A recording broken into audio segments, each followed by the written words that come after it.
Hello students, today I am going to start our new chapter, chapter 5, Ling from Hindi grammar book. सबसे पहले जानेंगे लिंग किसे कहते हैं। संज्ञा के जिस रूप से किसी व्यक्ति या वस्तु की पुरुष अथवा स्त्री जाति का बोध होता है उसे लिंग कहते हैं। जैसे माता, पिता, यमुना, शेर, शेरनी, दादा, दादी, बकरा, बकरी इत्यादि। नेक्स्ट, लिंग के भेद। लिंग के दो भेद होते हैं, पुल्लिंग और स्त्रीलिंग। आइए अब दोनों के बारे में एक एक करके जानेंगे। पहला है पुल्लिंग। जिन शब्दों से पुरुष जाति का बोध होता है उन्हें पुल्लिंग शब्द कहते हैं। जैसे पिता, भाई, लड़का, पेड़, सिंह, शिव, हनुमान, बैल इत्यादि। नेक्स्ट, स्त्रीलिंग। जिन शब्दों से स्त्री जाति का बोध होता है उन्हें स्त्रीलिंग कहते हैं। जैसे माता, बहन, यमुना, गंगा, कुर्सी, छड़ी, नारी, बुआ, लड़की, लक्ष्मी, गाय इत्यादि। आइए कुछ एग्जाम्पल यहाँ पे हम लोग देखते हैं। खंड ख, यानी यहाँ पे पुल्लिंग है, यहाँ पे स्त्रीलिंग है। अब कैसे हम लोग पहचानेंगे? लड़का पढ़ रहा है, लड़की पढ़ रही है। लड़का जो है ये पुल्लिंग है, लड़की स्त्रीलिंग है। पिताजी चाय पी रहे हैं, माँ खाना खा रही है। पिताजी ये पुल्लिंग है, यानी यहाँ पे इससे हमें पुरुष जाति का बोध हो रहा है। माँ खाना खा रही है, इससे स्त्री जाति का बोध हो रहा है। बैल गाड़ी खींच रहा है, गाय घास खा रही है। आइए अब हम पढ़ते हैं लिंग की पहचान, यानी लिंग की पहचान हम कैसे करेंगे। संज्ञा शब्द दो प्रकार के होते हैं, प्राणीवाचक तथा अप्राणीवाचक, यानी लिविंग थिंग्स तथा नॉन लिविंग थिंग्स। प्राणीवाचक शब्दों का लिंग उनकी शारीरिक बनावट आदि को देखकर पहचानना सरल है, परंतु अप्राणीवाचक संज्ञा शब्दों का लिंग निर्धारण यानी उनके लिंग के बारे में समझना थोड़ा मुश्किल है। प्रायः उसके व्यवहार से यानी उसके प्रयोग के आधार पर हम उसके लिंग को निर्धारण कर सकते हैं। जैसे यही कारण है कि एक ही शब्द के पर्यायवाची के लिंग अलग अलग देखे जाते। जैसे आँख स्त्रीलिंग होता है तथा नेत्र जो है वो पुल्लिंग होता है। केवल अभ्यास से ही अप्राणीवाचक संज्ञाओं का लिंग निर्धारित किया जा सकता है।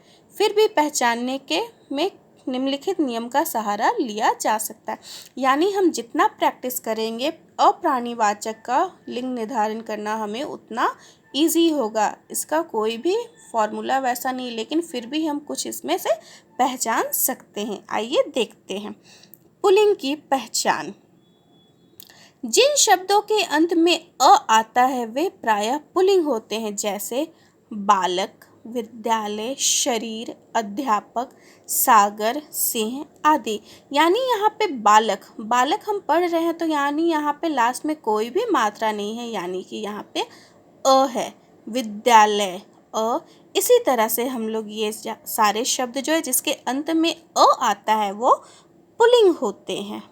नेक्स्ट, ऐसे भाववाचक संज्ञा शब्द जिनके अंत में न, वा, पा, त्व, पन आते हैं प्रायः पुल्लिंग के रूप में प्रयुक्त होते हैं। जैसे धन, दान, पहनावा, बुढ़ापा, पशुत्व आदि।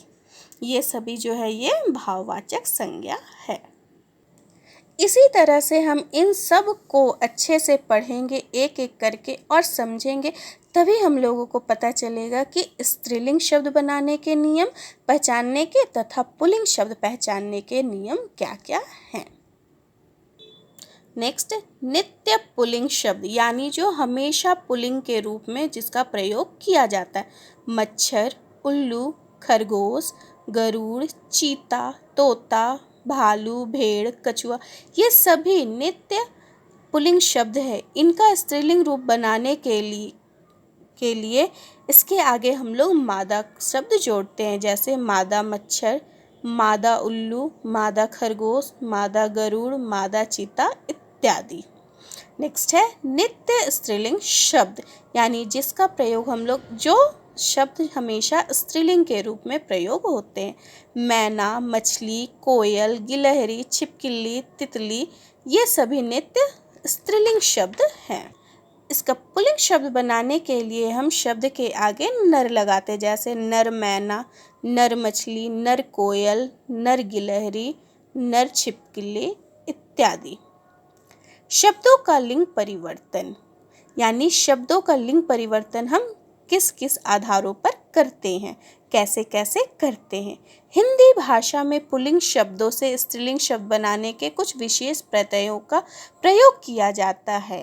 इन प्रत्ययों को स्त्री प्रत्यय कहा जाता है। निम्नलिखित उदाहरणों को ध्यान से पढ़ें। ई प्रत्यय का प्रयोग, अब यहाँ पे देखेंगे दास, दास से क्या हो गया दासी, मौसा, मौसी, तो यहाँ पे ई प्रत्यय का प्रयोग हुआ है, यानी ये ई, इसका साइन क्या होता है ऐसे, ये ई का साइन है। यहाँ पे हम ध्यान देंगे कि यहाँ पे सारे जगह पे हरस ई का हम लोग प्रयोग किए हैं। नेक्स्ट आ प्रत्यय का प्रयोग, अब जैसे यहाँ पे आचार्य है, तो यहाँ पे आचार्य है, तो यहाँ पे क्या हो गया आचार्या, छात्र, छात्रा, वृद्ध, वृद्धा, यानी यहाँ पे ये आ है, इसका मात्रा होता है ये आ। यहाँ पे हम सारे शब्दों के अंत में आ का प्रयोग किए हैं। नेक्स्ट नी प्रत्यय का प्रयोग करके, शेर, शेरनी, जाट, जाटनी, अब यहाँ पे देखेंगे कि शेर, जाट, सिंह है, इसके अंत में हम क्या प्रयोग किए हैं नी। देखिए ध्यान से यहाँ पे। नेक्स्ट आनी प्रत्यय का प्रयोग, इंद्र, इंद्राणी, यहाँ पे आनी का मतलब हो जाएगा फिर यहाँ पे आ और नी, ठीक है। इसी तरह से करेंगे इंद्राणी, देवर, देवरानी, सेठ, सेठानी, नौकर, नौकरानी इत्यादि। इन प्रत्यय का प्रयोग, धोबी, धोबिन, पुजारी, पुजारिन, सुनार, सुनारिन इत्यादि। इसी तरह करके हम एक एक का प्रयोग को अच्छे से समझ लेंगे। इस पाठ को आप लोग अच्छे से पढ़ोगे।